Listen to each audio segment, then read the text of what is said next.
Well done Arshad Nadeem, कौम के दिल जीत लिए। पाकिस्तान के अरशद नदीम ने जेवलिन थ्रो में ओलंपिक्स की तारीख बदल दी। 40 साल बाद गोल्ड मेडल जीतकर कौम का सर फख्र से बुलंद कर दिया। अरशद नदीम ने 92.97 मीटर की थ्रो फेंक कर ओलंपिक्स की 118 साल तारीख का रिकॉर्ड तोड़ दिया। अरशद नदीम ने सबसे बड़ी 92.97 मीटर की गोल्डन थ्रो फेंकी। अरशद नदीम इंफरादी तौर पर गोल्ड मेडल जीतने वाले पहले पाकिस्तानी बन गए। पाकिस्तान ने 40 साल बाद ओलंपिक्स में गोल्ड मेडल जीत लिया। पाकिस्तान ने आखिरी बार 1984 में हॉकी में गोल्ड मेडल जीता था। गोल्ड मेडल जीतने पर अरशद नदीम सजदा रेज हो गए। खुशी से आंखें अश्कबार हो गई। ये मेरा दिन था, इससे ज्यादा भी थ्रो फेंक सकता था। उम्मीद थी कुछ कर जाऊंगा। 14 अगस्त गोल्ड मेडल के साथ मनाएंगे। मेरी कामयाबी के लिए दुआएं करने पर वालिदैन और पूरी कौम का शुक्रिया। गोल्ड मेडलिस्ट अरशद नदीम की गुफ्तगू।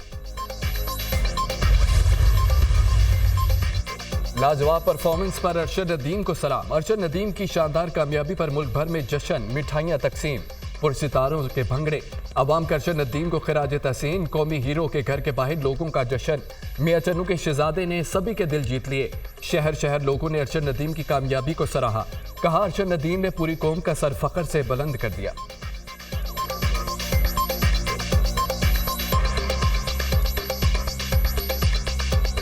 जी अल्हम्दुलिल्लाह का लाख लाख शुक्र है कि अल्लाह ताला ने एक जो है ना खुशी दिखाई है हमें, ठीक है, और बहुत इंजॉय किया है, बड़ा मज़ा आया है। माशाल्लाह हमारी सारी दुआएं उनके साथ थी, पाकिस्तान के साथ थी, अरशद नदीम के साथ। उन्होंने बहुत अच्छा खेला है और बहुत अच्छी थ्रोज की हैं उसने। सदियों बाद पाकिस्तान ने कोई गोल्ड मेडल हासिल किया है तो इसकी हमें बहुत दिली खुशी हुई है और हम अपनी पूरी कौम को भी इसकी मुबारकबाद देते हैं। खुशी की बात है कि पहली मरतबा हमारा 35 साल बाद गोल्ड मेडल आया है, बहुत खुशी हुई। अच्छा काम किया उसने, गोल्ड मेडल पाकिस्तान के लिए नाम रोशन किया और तमाम नौजवानों से हमारी रिक्वेस्ट है कि इसी तरह पोजीशन बनाए। बेहद खुशी है, दिल से मुबारकबाद देते हैं अरशद नदीम को कि उसने पाकिस्तान के लिए इतने सालों बाद गोल्ड मेडल जीता और अब हमें उस पर फख्र है। मैं अल्लाह ताला के बहुत शुक्रगुजार हूँ और मैं अपने बेटे से इतनी खुश हूँ ना, इतनी खुश हूँ भी क्या बताऊँ। अल्लाह ताला ने मेरियां दुआएं कबूल कर रही हैं। इंशाल्लाह ताला मेरे बेटे ने मेडल जीता रहा, मेडल जीत के पाकिस्तान का नाम रोशन किया। माँ की दुआएं रंग ले आई। पाकिस्तान फतह आलम बन गया। मुझे बहुत खुशी है। अरशद नदीम ने कौमी पर्सन की लाज रखी। मेरा बेटा पाकिस्तान का हीरो बन गया। बेटे के लिए दुआएं करने पर पूरी कौम का शुक्रिया अदा करती हूँ। कौमी हीरो अरशद नदीम की वालिदा की गुफ्तगू। कहा खुशी नाकाबिले बयान है। भारतीय हरीफ प्लेयर नीरज चोपड़ा की भी अरशद नदीम को मुबारकबाद। कहते हैं कि जरूरी नहीं कि हर बार मैं जीतूं। फिटनेस और अपनी कमजोरियों पर काबू पाने की कोशिश करूंगा। ये अरशद नदीम का दिन था। नीरज चोपड़ा की वालिदा की भी अरशद नदीम को मुबारकबाद। कहा कि अरशद नदीम भी मेरे बेटे जैसा है। हमारे लिए सिल्वर भी गोल्ड मेडल की तरह है।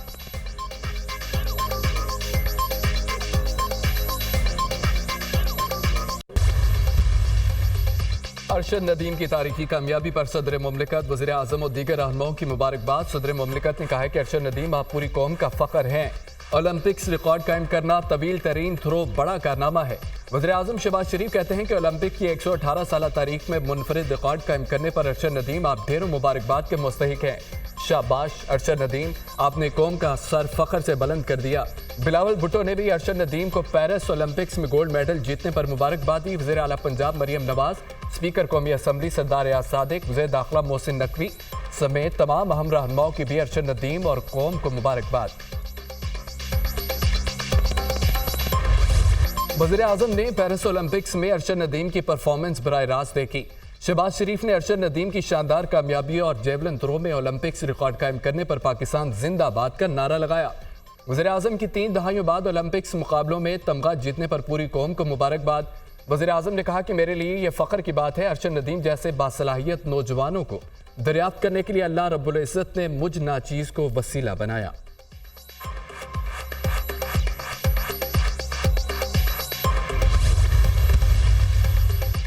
पाकिस्तान की मुसल्लह अफवाज chairman joint chief of staff committee और सर्विसेज चीफ की अरशद नदीम और कौम को मुबारकबाद। अरशद नदीम ने गोल्ड मेडल जीतकर तारीख रकम कर दी। ये शानदार कामयाबी अरशद नदीम की गैर मुतज़लज़ल लगन, साबित कदमी, मिसाली मेहनत का मुंह बोलता सबूत है। अरशद नदीम की कामयाबी पूरी कौम के लिए मशाल राह है। खिलाड़ी की फतह पाकिस्तानी सलाहियतों और आज़म का एक शानदार सबूत है। ये आलमी सतह पर मुल्क की बेहतरीन सलाहियतों का इजहार है। सर्विसेज चीफ का अरशद नदीम की कामयाबी पर पैगाम।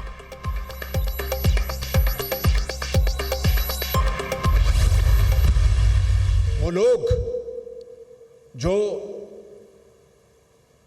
पाकिस्तानी होने का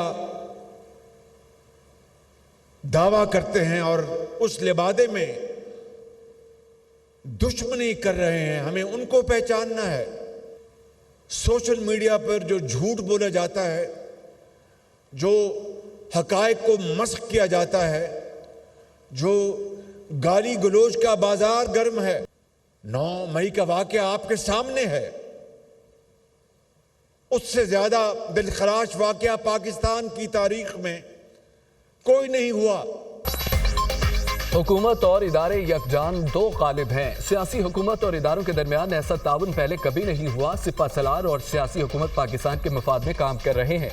मुईशत व आर्मी चीफ और इत्तेहादियों से मुशावरत कर रहे हैं। 200 से 500 यूनिट तक बिजली की कीमत सार्फिन पर बोझ है। बिजली की कीमत में कमी के लिए बातचीत जारी है। जामे मंसूबा बनाया जा रहा है।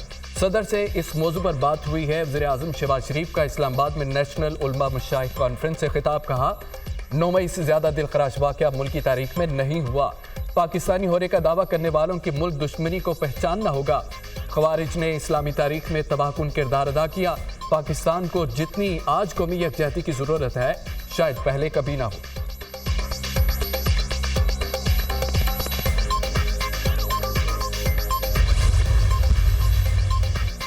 किसी ने पाकिस्तान में इंतशार की कोशिश की तो रब्बे करीम की कसम हम उसके आगे खड़े होंगे। दुनिया की कोई ताकत पाकिस्तान को नुकसान नहीं पहुंचा सकती, क्योंकि ये मुल्क कायम रहने के लिए बना है। सोशल मीडिया के जरिए इंतशार फैलाया जाता है। अल्लाह के नज़दीक सबसे बड़ा जुर्म फसाद फिल अर्ज़ है। पाक फौज अल्लाह के हुक्म के मुताबिक फसाद फिल अर्ज़ के खात्मे के लिए जद्दोजहद कर रही है। हम लोगों को कहते हैं कि एहतजाज करना है तो ज़रूर करें, लेकिन पुरअमन रहें। जो शरीयत और आइन को नहीं मानते, हम उन्हें पाकिस्तानी नहीं मानते। Army chief general Syed Asim Munir का नेशनल उलमा कन्वेंशन से तारीखी खिताब। कहा कि ख्वारिज एक बहुत बड़ा फितना है। पाकिस्तान ने 40 साल से ज्यादा अरसे तक लाखों अफगानियों की मेहमान नवाजी की है। हम उन्हें समझा रहे हैं कि फितना ख्वारिज की खातिर अपने हमसाया बरादर इस्लामी मुल्क और दरीना दोस्त से मुखालफत ना करें।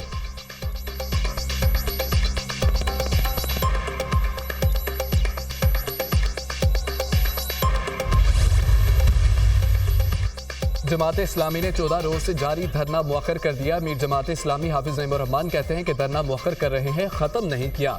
हुकूमत ने मुआहदे पर अमल न किया तो धरना फिर शुरू होगा। उन्होंने आज धरने के मुकाम पर जलसे का ऐलान भी किया।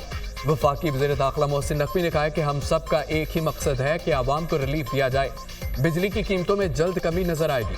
हाफिज नईमुर रहमान ने नज़्म ज़ब्त के साथ मुतालबात मनवाए। वज़ीर इत्तलात अता तारड़ ने कहा है कि जमात इस्लामी के साथ मुसलसल राब्ता रहेगा। कमेटियों की मीटिंग को यकीनी बनाया जाएगा। मुआहदे पर अमल दरामद भी होगा।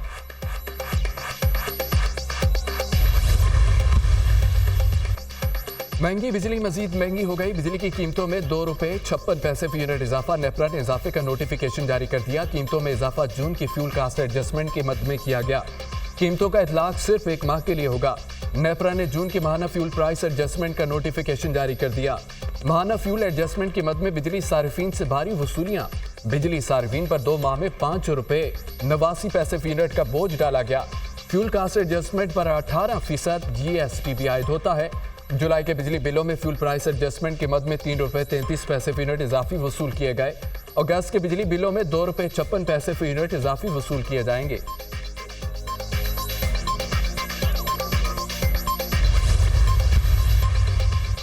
बांग्लादेश में नई अबूरी हुकूमत ने हल्फ उठा लिया। डॉक्टर मोहम्मद यूनुस ने अबूरी हुकूमत के चीफ एडवाइजर का हल्फ उठाया। 15 रुकनी अबूरी हुकूमत के सरबराह डॉक्टर मोहम्मद यूनुस हैं।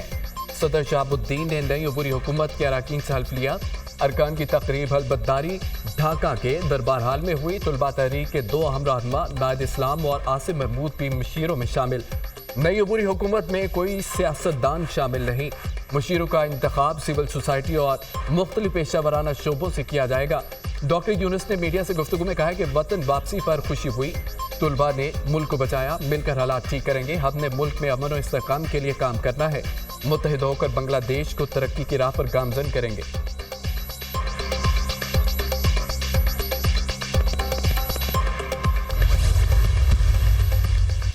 किसी किस्म की डील नहीं होगी। डील वो करते हैं जिन्होंने कोई गलत काम किया हो। माफी वो मांगता है जिसने गलती की हो। मुझसे मुज़ाकरात के हवाले से किसी ने राब्ता नहीं किया। मुज़ाकरात वो और माफी के अलावा तीसरा रास्ता इंसाफ का है।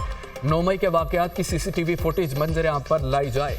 9 मई के वाकयात में मेरा कोई कारकुन मुलविस हुआ तो उसे पार्टी से निकाल दूंगा और मुआफ़ी मांग लूंगा। मौजूदा हुकूमत का 2 माह में धड़न तख्ता हो जाएगा। मेरे पास बहुत वक्त है, ये दलदल में फंसते जा रहे हैं। बानी पीटीआई के अडयाला जेल में सहाफ़ियों से गुफ्तगू। तज्जियाकारों का कहना है कि पहले 9 मई के जिम्मेदारों को सजा मिलनी चाहिए, फिर मुआफ़ी का सोचा जाए। शुहदा के मुजस्समों को क्यों नुकसान पहुंचाया गया? अगर हमला आवरों का एहतसाब न हुआ तो कल कोई भी पार्टी गैरिजन जला सकती है।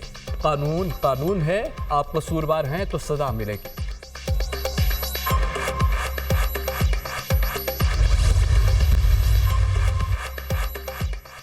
हुकूमत का IPPs कंपनियों के साथ मुआहिदा खत्म करने का फैसला। 15 IPPs कंपनियों के साथ मुआहिदों पर नजरसानी का फ्रेमवर्क तैयार कर लिया। 90 की दहाई में कायम 9 दीगर IPPs के साथ मुआहिदे मरहलावार खत्म किए जाएंगे।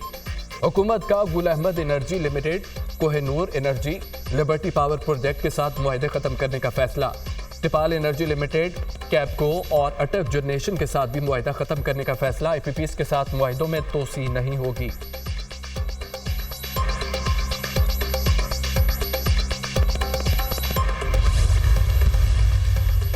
लाहौर में बादल बरस पड़े। मुख्तलिफ इलाकों में कहीं हल्की कहीं तेज बारिश। इस्लामाबाद में तेज हवाओं और गरज चमक के साथ बारिश का इम्कान। कश्मीर, खैबर पख्तूनख्वा, गिलगित बल्तिस्तान में भी बारिश की पेशगोई। सिंध के मुख्तलिफ इलाकों में भी बादल बरसने की तौक़्क़ी।